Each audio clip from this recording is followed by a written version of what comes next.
Good day, viewers. My name is Sheripo Shioreko. Welcome to our program 3 for our grade 9 computer study series. Our topic for today is on control structure for sequencing. Now, before we move on, let's just quickly run through the objectives. Number 1, we are going to define control structures. Number 2, we are going to write algorithms using sequence control structures.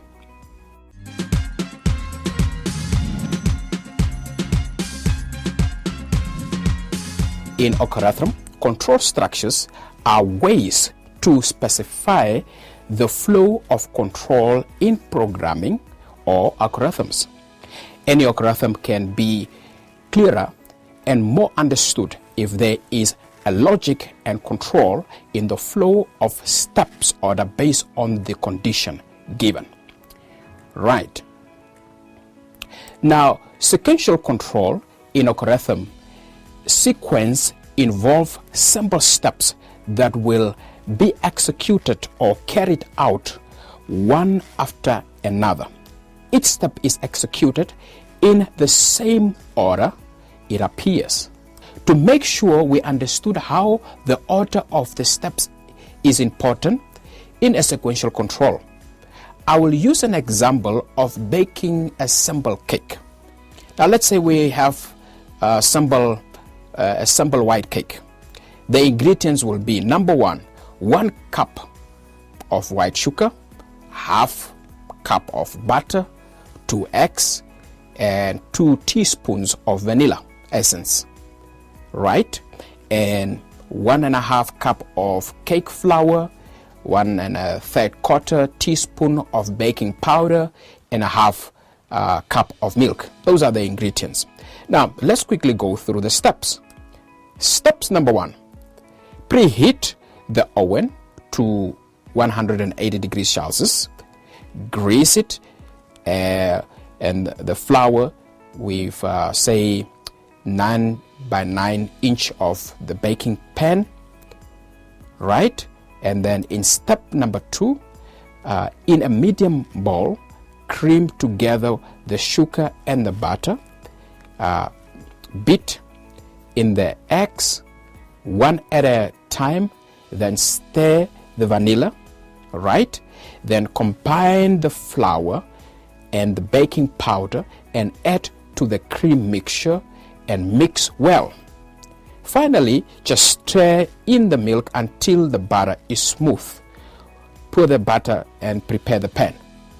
That was step number 2. Step number 3, bake for say 30 to 40 minutes in the preheated oven. Right. Now, from the above example, we can say our input are the ingredients. Let's go through the process. All right. That's the direction or steps involved in mixing the ingredients and putting the butter into the oven. All right. Let's look at the output. The output will be the baked cake. Okay, the cake that is baked. That's our output. In order to get a nice baked cake, it is important to take note of the order of steps involved. Right, viewers, for any reason, if I forget to add the eggs and baking powder and only remember these when the cake is 50 minutes in the oven, I cannot take it out and add the missing ingredients, as it will spoil the cake and give an undesired result or output, isn't it? Right, so the simple principle also applies in writing algorithm using sequential control. The order of the steps is very important, otherwise the output will not be correct. Okay? Now, viewers, let's look at an algorithm that will allow a user to enter 3 numbers, calculate and display their total and average. Good. Before we go on with a solution, it is important to note that at this stage, we are not given the exact values for these 3 numbers that we're supposed to add. Therefore, we are going to make use of variables. Let us have a look at our input, process, and output. Now, our input will be the three numbers. The process will be to add the three numbers, calculate the average. The output will be the results for adding three numbers and then average. Now viewers, we have to identify the variables to use the three numbers, those exact values that we don't know. Since we are dealing with numbers, I would prefer using variables that are numbers related, for example, say number 1 or num1 and so on. The sum resulting or total for adding the three numbers. And then the last variable is average, which is the sum of the numbers divided by how many numbers are being averaged. Right, our variables should be as meaningful as possible and be related to the problem. Great, let's begin. Step 1, we enter num1. Step 2, we enter num2. Step 3, we enter num3. Step 4, we get the sum of num1 plus num2 plus num3 and the variable sum. Step 5, we get the average of dividing sum by 3. And step 6, we output sum and average. Then we end. Now viewers, we can dry run our algorithm to see if it's correct. How do we do it? Our test data is 10, 20, 30 and our expected results. 60 for sum and 20 for average. Great. Now our trace table will have 7 columns. Steps: number 1, then number 2, number 3, sum, average, and output. Viewers, that's how our trace tables look like. As you can see, let's go through it together. Step 1, you enter 10 under num1 variable. Step 2, you enter 20 under num2 variable. Step number 3, you enter or write 30 under number 3 variable. Step number 4, add 10 plus 20 plus 30 and write the total, which is 60 under variable sum. Step number 5, divide the value in sum by 3. We divide by 3 because we have 3 numbers, and then write the answer under variable average. Step number 6, we write 60 and 20 in the output box, and that brings our algorithm to the end. Viewers, our output meets the expected results, so our solution is correct. Please take note, it is important to calculate sum before average. Why? You may ask. It is because the calculation of the sum comes before that of average, and sum is needed in the equation to calculate average. Let's do another example by writing an algorithm in sequence. Right. Say we've got a gentleman by Samata. He sells cars that he imports from Botswana. Design an algorithm that calculates his profit after paying duty of 15% of the buying price and transport of $3 Namibian per kilometer. Now, the program should allow a user to enter buying price, selling price, and kilometers, and calculate as well as display the profit. To solve this problem, we first need to identify our input, process, and then our output. Let's start with the input. Input, buying price, selling price, and kilometers. All right.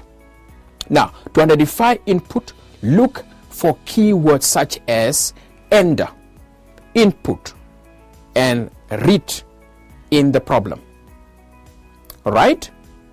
Let's go to process. Process, convert input to output. Calculate duty, calculate transport, and calculate profit. Output, profit. Let's move on, viewers. Now that we have identified our input, process, and output, we can get started with the solution. We are not given the exact amount and values to use, so we will use variables. Below are the suggested variables: the buying price, the selling price, profit, duty, and transport. All right, viewers, let's start with the solution. We begin. Step 1, enter buying price. Step 2, enter selling price. Step 3, enter kilometers. Step 4, you calculate 15% duty of the buying price. We do this by dividing 15 over 100 and multiply it with the buying price. Step number 5, we calculate transport. We multiply kilometers by 3 Namibian dollars. Step number 6, calculate the profit Samara will make by adding duty and transport to the buying price and subtract that total from the selling price. Step number 7, outputs the profit. Then we end. Viewers, now we can dry run our algorithm to test if it is correct. All right, how are we going to do it? We are going to use the following test data. Number 1, the buying price is 50,000 Namibian dollars. The selling price is 75,000 Namibian dollars. The kilometers is 200. Right? Expected results. Okay, let's start with the duty. Duty is 7,500 Namibian dollars. Transport is 600 Namibian dollars. Then the profit is 16,900 Namibian dollars. Now, viewers, let's start with step 1. Step 1, enter 50,000 Namibian dollars in the buying price column. Right? Step number 2, enter 75,000 Namibian dollars under the selling price column. Step number 3, enter 200 kilometers in the kilometers column. Then step number 4, enter 7,500 Namibian dollars in the duty column.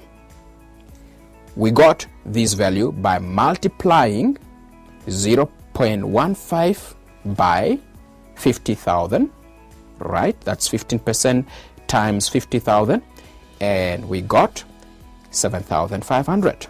Now, step number 5, calculate the transport cost by multiplying the 3 Namibian dollars with 200 kilometers, and that will give you 600. Step number 6, you now calculate the profit made after buying the car for 50,000, paying duty of 7,000 Namibian dollars, and transport of 600 Namibian dollars. The results will be 16,900 Namibian dollars. Step number 7, you write 16,900 into the output box. Now, viewers, our algorithm is correct since the expected results correspond with the output in the trace table, as you can see. Right, viewers? We can now do a brief summary of what we have learned today. Number one, control structures are ways to specify the flow of control in programming or algorithms. 2. Sequence involves simple steps that will be executed or carried out one after the other. Each step is executed in the same order it appears. Algorithm can be written in a simple sequential format. Test the sequence algorithm using a trace table. Viewers, before I sign off, I would want to leave you with one of the questions, and that is, say for example, Martin has $2 Namibian and he buys 3 bubble gums at 20 cents each and a banana at $1 Namibian. Now what you have to do is to write an algorithm to calculate the total he has spent and the change. Display the total amount spent and the change.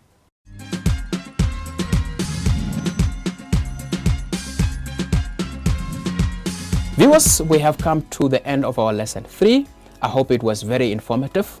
Until next time, bye-bye.